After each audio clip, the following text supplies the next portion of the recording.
Hello friends, good morning. आज सकाळची कामे आवरली आणि आता मी करत आहे स्वयंपाक. तर आज मी स्वयंपाकात नवीन काही मेनू बनवणार आहे. तर तो तुम्हाला बघण्यासाठी व्हिडिओ पूर्णपणे बघा. तर तो मेनू काय आहे हे मी तुम्हाला सांगते.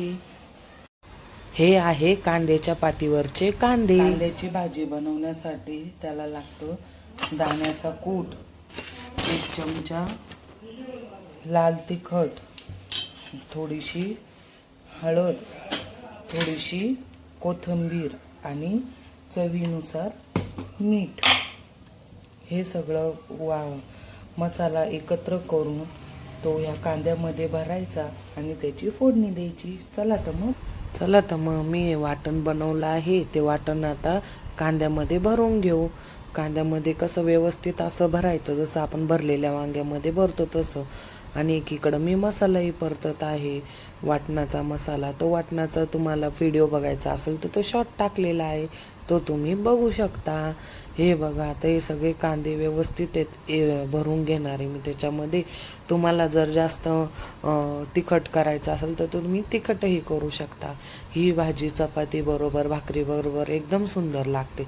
हे बा आता कसे भरून झाले. 2 चमचे तेल टाकलं, त्यामध्ये 2 चमचे तेल टाकते. तेल टाकून मोहरीची फोडणी द्यायची. मोहरी तडतडली कांद्यामध्ये हे भरलेले कांदे टाकून द्यायचे आणि मस्त फ्राय करायचे.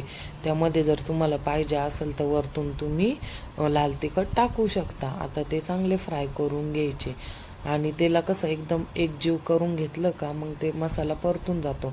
मग राहिलेला मसाला टाकून 1 ग्लास पाणी टाकायचं. याला जास्त पाणी नाही टाकायचं बरं का. आणि 1 शिट्टी घ्यायची आणि व्यवस्थित अशी होशी झाली कांद्याची भाजी. कशी झाली कांद्याच्या पातीच्या वरच्या कांद्याची. तुम्हाला जर ही भाजी आवडली असेल नक्की लाईक, शेअर आणि मला सांगा. कमेंट. डांगर, त्यासाठी काही नाही, एवढं साहित्य लागेल. डांगर आणि कोथिंबीर. डांगर व्यवस्थित धुवून घेतलेला आहे. आता मी आता करणार आहे फोडणी.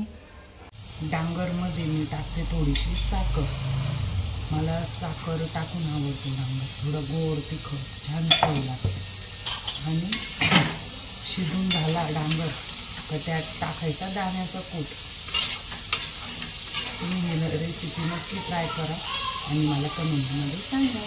हे बघा, डांगर इतकं सुंदर आणि छान लागतं ना. तुम्हीही बनवा आणि मला कळवा.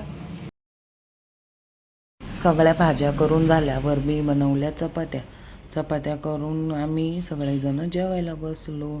माझ्या चपात्या बघा किती छान फुलता. मी तुम्हाला एक दिवस कणिक कशी मळायची तोही व्हिडिओ करून टाकेल. म्हणजे तुमच्याही पोळ्या मऊ लुसलुशीत आणि असे छान फुगतील. जेवणं वगैरे केले. मग श्री आणि मी आली भांडे घासायला. श्री मला मदत करू लागली. म्हणे मम्मा मी पण तुला आज मदत करू लागते, तू एकटी का बरं भांडे घासशील.